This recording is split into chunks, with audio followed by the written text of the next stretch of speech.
magandang araw po. Ayan, magandang araw sa ating lahat mga kalingap, mga kapatid. Ito na naman po tayo, no? Maulan na hapon sa ating lahat. Dito po sa amin guys, maulan. So, ito po yung aking area, no? Yung aming tirahan. Nasa bukid na po ako eh. Wala na po tayo sa syudad. Kung makita ninyo po, dadahanan. Ayan. So, ito. Mga kalinganates, gagawa lang po tayo ng reaction. Gagawa tayo ng reaction. Ikikwento ko sa inyo talaga guys, mga kalinganates, mga DJ supporters, ikwento ko talaga sa inyo yung nakita ko, no, doon sa shooting.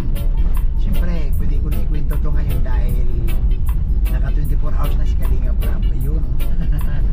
Follow the rules. Woo!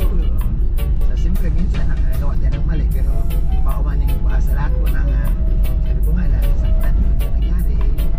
Kaya muna po tayo guys, basta importante sa bawat pangyayari sa buhay natin mayroon tayong mapupulot na aral. Yan, malinaw po yan. So ito na nga, no, ang gusto ko lang naman reaction dito guys, yung reaction din ni Joy at saka ni Dan. Umpisa pala ako magpinto. Kilig-kilig na ako eh. Alam mo guys, iba talaga kasi kapag kasama ka doon sa shoot, no? Kasama ka sa shoot kasi makikita mo talaga doon yung wala, hindi pa nag-move yung camera, yung off cam pa lang makikita mo na talaga, no? So eye to eye, no? Face to face makikita mo si Joy, si Dan. Ito nangyari, no guys, yung ito sisimulan ko kagaya nito yung pagbukas ng pinto. Yan, yung pagbukas ng pinto guys, yung pagsalubong ni Joy kay Dan, yung suot ni Joy, yung ganyan yung suot niya, o yung t-shirt na white. Nako guys, grabe. Alam mo, sa totoo lang, kung wala lang camera, kunyari kung ang dumalaw doon si Kalingap Dan, kung wala lang cameraman, alam mo, sa totoo lang hindi ako maniwala na hindi yun yayapuso ni Kalingap Dan. At saka ganun ni Joy. Kasi guys, makita mo talaga sa mukha ni Joy yung pagka-umis, yung pagka-uhaw niya kay Dan. Sa totoo lang, ito ibang reaction kasi itong sa akin kasi andoon ako eh, kumbaga kasama ka sa shoot. Makikita mo talaga ibang level yung siguro maunawaan naman natin, no, kasi kahit naman din tayo tayo sa kalagayan ni Dan, ni Joy, ako naranasan ko rin naman talaga yung malayo ka dun sa misis mo. Kagaya nga nung araw nung nandito ako sa diet, ako si misis sa Manila, isang buwan, naku, pag uwi ko nyan guys, grabing yapos. Yapos guys, at saka alik na hindi matigil-tigil. So alam mo, yun ang nakita ko talaga. Kita ko sa mukha ni Joy, kita ko sa mukha ni Dan yung pagkauhaw, yung pagkasabik. Yan ang tamang salita dyan, pagkasabik nila sa isa't isa. Kung mo nga lamang mayroong cameraman, hindi mayakap ni Dan ng mahigpit. Oo. Pero hindi ko alam guys, baka doon sa loob ng kotse, di ba? Siyempre aamin ba yan? Sa totoo lang, hindi ako maniwala. Ay nako, hindi talaga ako maniwala guys na aamin yan sila guys. Sabi nga ni Kalinga Prab, hindi man yan aamin. Siyempre sasabihin nila, hindi pa. Paano bang malay natin? Kasi sumasama man si Jay mag-dinner, sumasama man si Mark Dangsini, o diba? Kasi ibang level yung kanilang samahan. Ibang level yung kanilang samahan guys, diba? Oo. Yung pagkabit, yung naalala nyo guys, yung nakita nyo ba yung mga pasimpleng sagot ni Joy na na-miss din kita. Tapos tinatanong ni Joy si Dan na baka pagod ka. Hindi, ikaw nga yung kalakasan ko eh. Alam mo guys, sa totoo lang, kung wala lang ako doon, walang tao, ay sigurado yan. Ay ano yan, yakap na mahigpit. Ay kinig-kinig ako. Ay ano ba yan? Naano ako sa sa kwento ko tuloy. Oo. So ganun guys, no? Napakaganda. Lalo na yung ikinabit yung ano, yung kwintas. Alam mo guys, tingnan nyo ha. Tingnan nyo to ha. Pakita ko sa inyo yung pagkabit ng kwintas. Grabe ang titig ni Joy. Para bang sinasabi niya na sobrang miss na kita talaga. Hindi niya lang ito mabukang bibig kasi mabigas gawang. Siyempre nahiya din naman si Joy, no? Umiiral pa rin naman talaga yung dalagang Pilipina ni Joy. Pero alam mo guys, nako, alam mo si Kalinga Prab, kung makulan ko lang si Kalinga Prab, kinikilig si Kalinga Prab, sabi ko si Kalinga Prab parang gustong bumalik sa pagka-teenager talaga, oh. Grabe talaga. Ibang-iba eh. Kasi, ito kasi guys, no? Ito kasing love team nila ni Joy. Ano na eh, ang kagandahan kasi dito, pareha silang may gusto. Ano? Pareha silang may gusto. Kaya nga si Kalinga Prab, walang kahirap-hirap eh. Yung bang, sila lang nag-uusap. Nagkukwentuhan silang dalawa about sa feelings. Iba kasi talaga, sabi di ba, marami mga nagsasabi na madali gawin ang trabaho kapag mayroon na kayong ugnayan. Yung bang hindi na kayo nagkakailang, nag-iilang, hindi ka na nailang, no? Tama ba yung salita ko? Hindi ka na nailang sa isa't isa. Eh si Kalingap Dan, nako, panoorin nyo guys sa mga interview kay Kalingap Dan, sa mga ibang charity vlogger. May mga nag-interview kay Dan. Si Kalingap Dan, ang lakas na ng loob nagsabi talaga na nandito sa dait yung nagpapasaya sa kanya.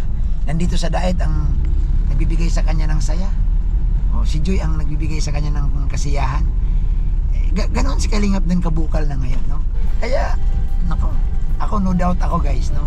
Sana lang no na sila na talaga magkakatuluyan. Ako first time in the history. Maging ninong tayo nito. Naging ninong na ako kay Kalingap Prab. Naging ninong ako kay Indiano Bicolano, no? Kay Indiano. Di ba? Sino pa ba yung mga inaanak namin dito ni Kuya Val? So ganun guys, no? Basta sobrang kilig, no? Tapos nung nasa kainan na, yung pakita ko sa inyo yung kumakain na. Ay, grabe. Grabe guys, napaka-sweet nung dalawa. So makita mo talaga diyan yung sweetness ba, no? Basta guys, hindi ko ma-describe na gusto. Pero alam mo, makita mo talaga yung mga ngiti ni Joy. Yung si Kalingap Dan kahit pagod. Alam mo si Kalingap Dan dumating madaling araw. Tapos that morning, that morning gusto agad dalawin si Joy. Di ba? Hindi ko alam, baka pagkatapos ng shoot, guys. Kasi magkasama silang umuwi eh. Hindi ko alam kung saan nagpunta. Malay natin baka kumain sila or nanood ng sine. Hindi na natin alam yun eh. Kasi after nung shoot kasi sabi ni Kalinga Prab, okay, tapos na tayo, uwi na. So uwian na kami. Ito pa nga guys ang nangyari. Ito ibubulong ko to sa inyo guys. Nung pauwi na kami, itong si Sagap TV, ito sa akin nyo lang to. Sa akin nyo lang to makukuha guys, no? Si Sagap TV, nandoon kasi yung kanyang motorsiklo nakaparada sa apartment ni Joy. So ang gusto ni Sagap TV, makisabay kay Dan para kunin yung motor niya doon sa apartment ni Joy. Alam mo, sabi ko Kalinga Prab, bakit sasabay doon si Sagap? Sabi niya, bakit? Sasabay kay Dan, kukunin yung motor doon sa apartment. Sabi ni Kalinga Prab, uy, pigilin nyo, huwag nyo pasabayin dyan, makakadisturbo kayo dyan sa dalawa. Grabe guys. Kasi isipin mo, siyempre kung kasama si Sagap dun, kung nakasakay siya doon, hindi makapag-usap yung dalawa. Ay, kumbaga ang ginagawa ni Kalinga Prab guys, para bagang binigyan laya talaga yung dalawa. Kasi nga understandable naman talaga na pag ganun katagal mawala ang isa't isa guys. Grabe yan guys, yung sabik sa isa't isa, yung kwentuhan, yung kurutan, yung bang pisil-pisil ng kamay. Mamimiss talaga ni Kalingap Dan. Diyos ko po, kahit naman masino, di ba? Kahit naman kayo mga viewers, di ba? O kayo, matagal kayo sa abroad, O pag uwi ninyo sa mga Labi Labs nyo, sa mga BB Labs nyo, ano ba ang unang sasalubong? O sige daw. O di ba, yakap? O yakap agad ng mahigpit. O di ba? Kasi nga, miss na miss yung isa't isa eh. So, naintindihan namin kaya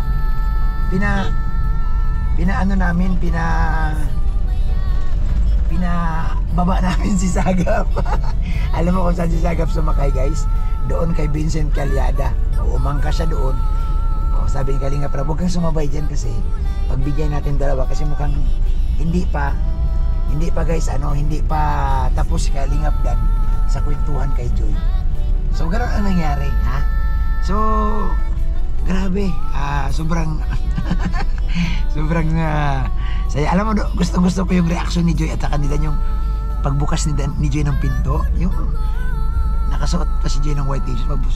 Ay grabe talaga. Para bang si Joy parang nahiya, nailang, namumula, pingkis-pingkis yung mukha.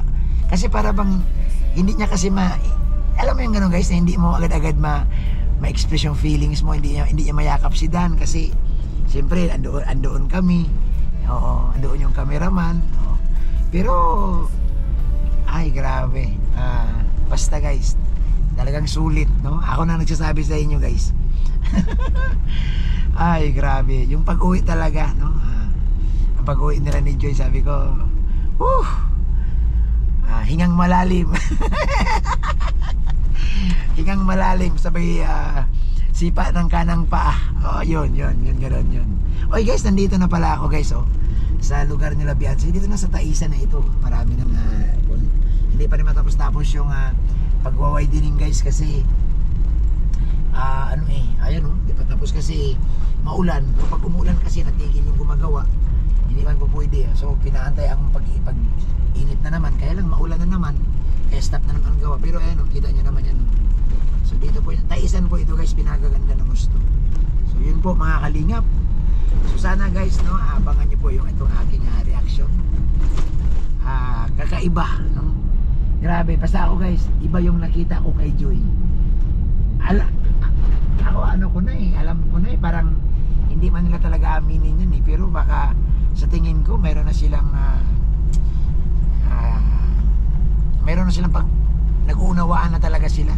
Hindi lang natin alam guys kung kailan, anong araw, no, kung kailan nila sabihin na sila na talaga officially. Pero pag-antay na lang tayo guys, no? Wag na sila pangunahan. Basta tayo nakasupport lang kung anong pwede natin itulong kay Kalingap Dan, no? Support lang po tayo guys.